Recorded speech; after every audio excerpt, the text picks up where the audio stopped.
doon génn ma ni ko fan yii de dama am problème mu téléphone mu ne ma ban téléphone ma ni ko waa iPhone laa soxla 12 Pro Max léegi mu ne ma waa boo bëggee ma jox la ko dañuy def appel vidéo léegi ñu def appel vidéo léegi comme ça xale góor yi dugguñu moo tax ma enregistré appel bi pour au cas bu ma joxul iPhone bi ma xam li may def ak moom loolu daal la ñu defee mag moom rek moo doon wan man dama tëdd nii rek xaw a caxal sama ween bi nii rek moom mu génne ba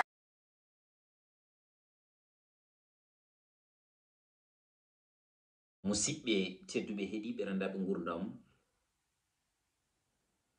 wonɓe e nder internet ɓe enen jeeɓa en mi salmini moni kala inde mum e yettode mum bandiraɓe en garti e joljole min noon ko mbanmi constat ɗo e nder leydi men Sénégal ko gueɗe tati jeunesse o wuuri yidde inde e yidde buzz no wawi fodde fof e gueɗe ɗe gandanɗa hoorema faati koto banggue awra ɗum woni ko wuuraɗo hande e nder société men mo gonɗen o hande noon ene alay saago garten e nder ɗemgal men niniwal ngal ngam addande yimɓeɓe e wawde rentinde yimɓeɓe eko kewata eɗo banggue koreji men jolfuɓe oɗon jeeɓa série goto biyeteɗo série Adja ko galle mo gandanɗa hoorema hande kala ɗo turnuɗa e nder Sénégal omo yeeɓe ko série jarude e publicité kono kadi aussi wonko jangguinta ko heewi e nder société o ko major adino yaltinde tigui ha joni kaake mum nde tawno major ɓoyani ko naati hen inde mum nanaka ne inde ngori en duudi en nanirani ko ɗum tagi hunde nde jogaki ampleur hande ne duudu en ngori en jogori tigui ampleur hande e nder internet e kala ɗo turuɗa ko haala mabɓe haalate ko ɓoyani ko yimɓeɓe mbaɗi attaqué Adamo noon ko jeune mo gandanɗa hoorema wurani ɗo e nder Sénégal woni ko extérieur woni wiɓe woni ko Italie woni wiɓe woni ko Espagne kono kala ɗo wawi wonde hande actuellement omon waɗa buzz e nder internet he so tawi ko Instagram so tawi ko YouTube kala ɗo jaruɗa omon toon kanko Adamo hay TikTok Adamo mum woni liggey mum ko yaltinde kawuji ɗi noon woni gueɗe ɗe gandanɗa hoorema ponnoɗe wonde e suunde ko ɗen o waɗata e weñje guila o fuɗɗi wadde ɗum fewde joni hewɓe curtima hen taw ko waɗannoɓe gueɗe cewɗe ceɓaɗe koynoje goynoje leñol mba rendo walla bonnano men gueɗe mumen kañumen e nder koye men yimɓe hewɓe noon nana ƴattomo ene mbaɗamo attaqué ɓene mbiya ene porte mo plainte guila e mo guedi en guila e yogay avocat ji gonɗi ɗo hen e nder oɗon tuma mbaɗi hen vidéo ji ngam pour wawde porte de mo plainte kono noon ko ɓoyani ko o yaltino caggal no yaltini ka on mo gandanɗa hoorema ko goto e mogiyankoɓe marodi biyeteɗo duudu caggal ne duudu yaltini terɗe mum ngam wonnode waddude tigui joni vidéo e on mo gandanɗa hoorema peut être ko guel mum wonno walla wonko ɓe cekkodiri te oɗon guel c'est pas la première fois o waɗi ɗum par ce que wonmo wadda ɗum kawo kadi yaltini ɗum ko Adamo kono mboɗo sikki so tawi neɗɗo dañani ko waɗi wiɗi bande so tawi neɗɗo dañani tigui rigui ko yaltini mboɗo sikki jogata koko yaltini so tawi neɗɗo dañani waɗoɓe ɗum suivre e ngal ɗon wat boniyankagal mboɗo sikki dañata tigui rigui ha joni ko holliri walla dañata ko haali walla dañata nde yaltiri neɗɗo noon jaltowo mo gandanɗa hoorema so tawi a yalti pour aɗa waɗa direct tun to Instagram plus de 40 000 abonnés jeɓanma en direct plus de 40 000 abonnés je pèse bien mes mots plus de 40 000 abonnés jeɓanma en direct ko gandanɗa hoorema téléji Sénégal keɓani ɗum ɗon e nder émission ngaji mumen an tan portable ma tan page ma tan Instagram tan e nder oɗon tuma yimɓe ɓe ene ndaarma e nder oɗon tuma kaɗa ɗumen ɗoyli jaa ha 4 heures 5 heures du matin par ce que heure uji ɗi gona gotum walla 3 heures du matin hatta ne hirdi fof kono yimɓe ɓurata nen yimɓe ɓurata ha joni ɓeydade holko woni haala ma ƴettade yimɓe holko woni haala ma surtude yimɓe holko woni haala ma ittude kirguiji tumaɗa fawɗuɓe dow yimɓe holko woni haala ma toñje yimɓe wat boniyankagal ko henono ko jahata kala ko wona ɗum ɗon a yiɗa te ɓen yeɓoɓe ɓe ene continue yebdema abonné ji ma ene ɓeydo tigirigui ha joni ɓeydade bandiraɓe musidɓe tedduɓe heeɗiɓe mo fayi bandum yo ƴeewe hoore mum wadno ko yimɓe ɓe jiɗi wat boniyankagal joni noon eɗen gandi o yaltino o wi wonde yumma ko ñaagui momo kadi sénégalais ji ɗi ñaagui momo e nder oɗon tuma yo ɗaccu ɗum o wi o ɗacci kono noon won vidéo makko battidiɗo mo watni wadde ça ne fait même pas 6 heures de temps e nder oɗon tuma en jeeɓi ɗum e nder réseaux sociaux he o ƴettima hen moguet o ƴettima hen avocat o wi wonde aha ko hande o ɓuri ɗum wawde wadde te o ɗaccani e nder oɗon tuma te so tawi ɓeɗon ene jogui pelante mo mbaɗata mo woto jalto ene mbaɗa vidéo ji e nder réseaux sociaux yo mbanmo sabu ɗum kanko kawuji ɗi wona kanko yiiloyto ɗum ne tawno addante ɗum kanko Adamo joni noon ko ɓoyani ko ça ne fait même pas 3 jours eɗen gandi ko haala duudu gonɗo e nder série Adja o wonno ngam caggal ne yaltini terɗe mum e nder oɗon tuma aduna Allah o fof ene ndaara vidéo ji mumen mbaɗama wili pande ne haadirde hen kanko e on suka debbo o e nder oɗon tuma suka debbo o ko kañum surtimo rewni vidéo ji ɗi to ganduɗa hoorema woni Adamo dañi fartange wawde yaltinde ɗum ha aduna Allah fof yi ɗum no waɗirtuno ni ko noon tan woni no waɗiri haalaluji ɗi keewi ne feewi to yehi noon ha yimɓe ɓe usima e nder ka ɗon haala hande en jii la même chose on mo gandanɗa hoorema hande ko ɓi yumma ko kamɓe gondi e nder série he woni Ngor kañumne ko la même chose vidéo mum oni ɓuri bonde e vidéo makko ne tawno Ngor yalti kone ɓoori comme no yummum jibiniri ɗum ni e nder oɗon tuma ene fijira kaake mum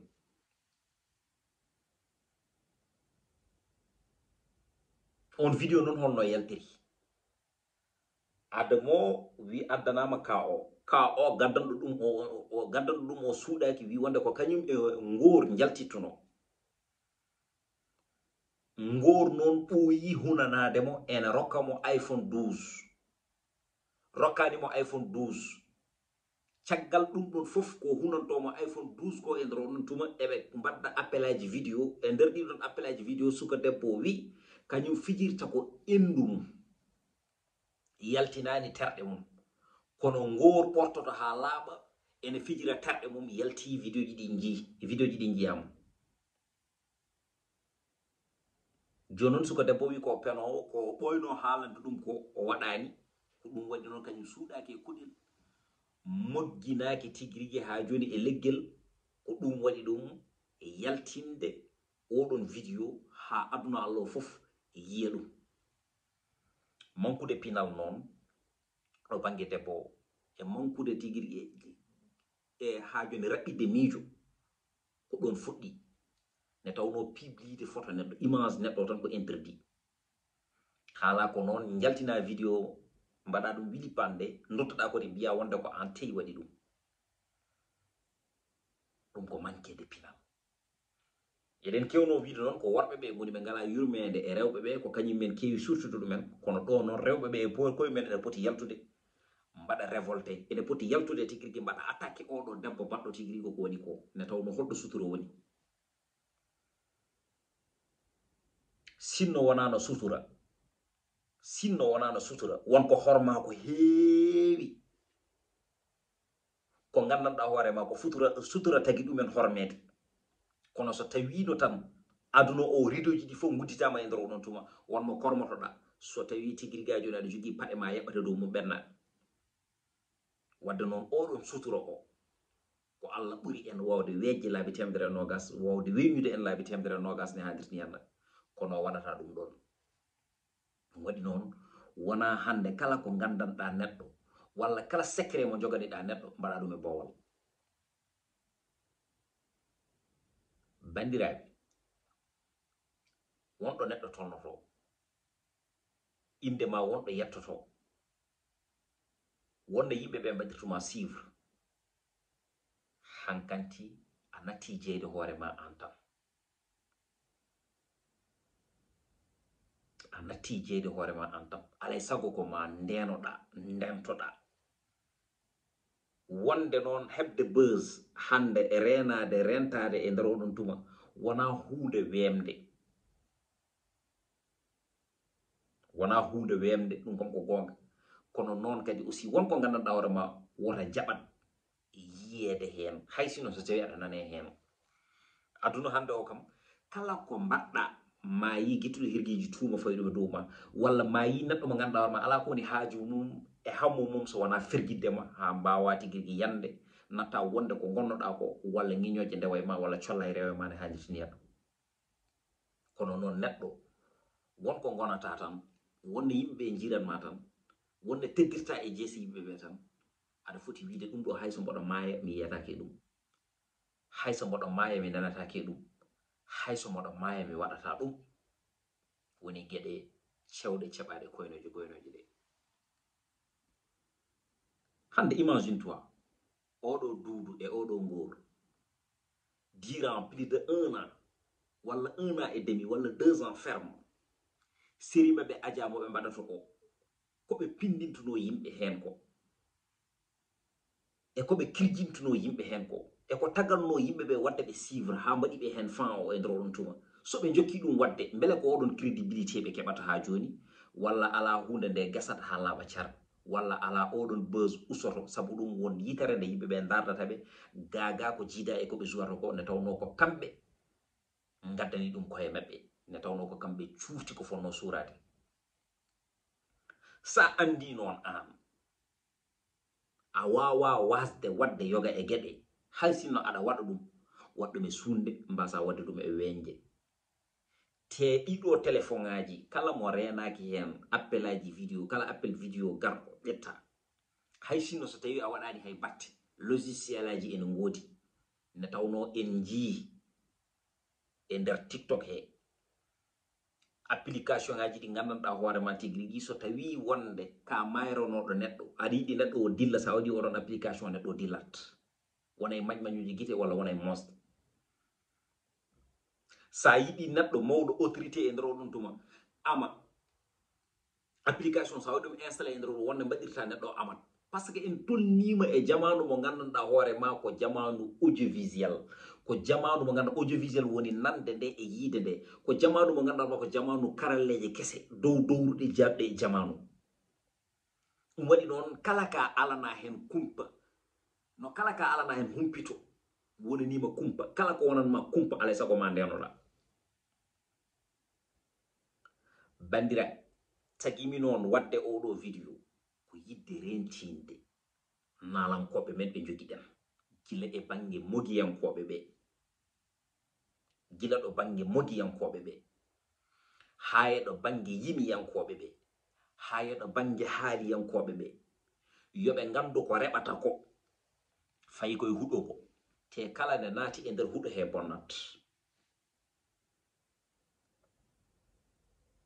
sabu dugo labele arini ko joom pucci en ko are maɓɓe ko ene gasa wasde ludde en sabu ɗum wayi tan kono corona ni ne wonno Chinde yimɓe cikanno ko nata Afrique naati Afrique goto fof wiya nata e nder leydi mum ha wi hen carah holko wattina wadde ƴetten mesure de barrière ɗum woni ko haalate ko e nder ɗum kaɓɓen masque uji men haɗi en golle men haƴƴi men haajuji men eywa dartini golle tigui yoga e gollotoɓe haɗi en ya garta e ainsi de suite wadde noon ko woni ko waɗete ko jiyeten tigui e kureji men ko faam wonde tagui ɗum wase yettade en tan ko kamɓe ɓuri en faveur e nder réseaux sociaux he kadi ko kamɓe ɓuri en wawde hutorade réseaux sociaux kadi ko kamɓe ɓuri en wawde waɗede suivre e nder réseaux sociaux wonko wawi jibinande ɓe soit taw wattude jibinande en ɗum ɗon kono kala ñande watti jibinande en ɗum ɗon jarantu en yaade jiloyɗen kawuji ɗi gandanɗa hoorema taw ko kawuji e nder men jaltinen ɗum aduna Allah fof yiya ɗum noon rentade ɓuri safrade. C'est très important. Rentade ɓuri safrade. Ay adda momo yimɓe ɓe gullata ɗo ene luuko ene mbiya wonde ha o bonni leydi ndi o waɗi ni o waɗi ni o watti ni. D'une part ina boni kono d'une part ina moƴƴi ina tawno hewɓe ma gon vigilant. Hewɓe aussi ma ndeno. Hewɓe so tawi ene mbaɗa hunde ma miijo wonde aha o monɗo. Kadi so heɓi e ndoro ɗon tuma wonata e sunde ne tawno ñanden ko wayani ko en jii ko yumiraɗo goto. Mo gandanɗa hoore ma ko vidéo mum o waɗi haaju no wili pande o yaltini ɗum ha wonti ko ɓiɓɓe mum ene naata ene kaala ene mbiya wonde kañumen gandira ɗum jinnaɗo holne watti ɗi wontani hay lewru sanki ko mette mari ɗum musidɓe ko ɗum ɓuri famɗude e kawuji adamoɗi yaltinta kono noon ne tawno ken waɗoɓe suivre à chaque fois YouTube o e Instagram o e nder internet he nder on tuma en jii ko ɓoyani ko wodi vidéo ji TikTok ɗe jiiɗen ene mbiya wonde la même chose que série jeewo o ami kañumne e nder on tuma kawmum yalti en cuwa yiide noon ɗum tagi en mbawa wadde hen développé en mbawa haalda hen tigui rigui yoga e haaloluji kono ɗum fof e wade noon ma en kontir rewidade ɗum kala ko gandanɗa hoorema eɗen gandi ɗum ɗo koko hesɗi eɗen poti wawde addu ɗum e nder ɗemgal men niniwal ngal kalanen bandiraɓe ɓe ko jolato ko e ko jolnate ko holne way te yoɓe ndeno ko jolato ko e ko jolnate ko hadde jolde e men e nder on tuma ma en mbat ɗum ne poɗɗin wawde wadir ɗum ni ha timma ɗum noon bandiraɓe musidɓe ko wasiyo jinmi addude ayi ko yimɓe ɓe jiyata yaltoɓe e nder téléji ɗi veruji joɗɗi ɗi ɓe mbaɗata ɗi montraji joɗɗi ɗi ɓe kaɓɓata ɗi paɗe joɗɗe ɗe ɓe kaɓɓata ɗe hay huude hen ala ko jari kalisaji mabɓe ko sponsor uji tan ndewɗa ɗo ne andi nen kala jiɗɗo yaltinde ver mum joɗɗo mo yeeyata totta baɗo no DJ Dou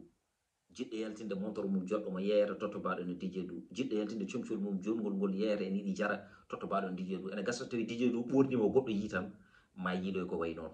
walla namdo ɗum tigui rigui holɗo heeɓi ɗum waɗi noon jiro neɗɗo waɗa émission ha para rokkira numéro téléphone ɓornuɗo ɗum c'est très important wadde noon aɗa andi oɗo wona coɗɗo ɗum ɗo ko tottaɗo ɗum nonne kadi ne jiira toon galleji joɗɗiɗi jomumen juwata ene gona ene mbaɗa hen jaaba garta e nder on tuma e cuuɗi joɗɗiɗi jiya toon ɗi e piscinaji belɗi ɗi jomumen lumboto ɗi e otoji joɗɗiɗi jomumen dongata ɗi e nder on tuma ko kamɓe joɓe ɓuuron sohlu ɗum laabi temedere nogas jiya noon jomumen ne jogui iPhone joɗɗo ene dilla tigui rigui ha joni ɗum ɗo heeɓi buzz heeɓi flode heeɓi ampleur ne handirtini hen cikka wonde ko noon woni no gurda mum wayi taw sa yeehi galle men ko barakuji tawata toon ittata e ɓuɓri wattata e nangue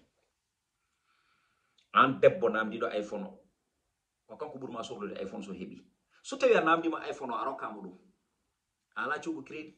holne mbatta aussi janggo e jaam sa yiiɗi heɓde crédit holne mbatta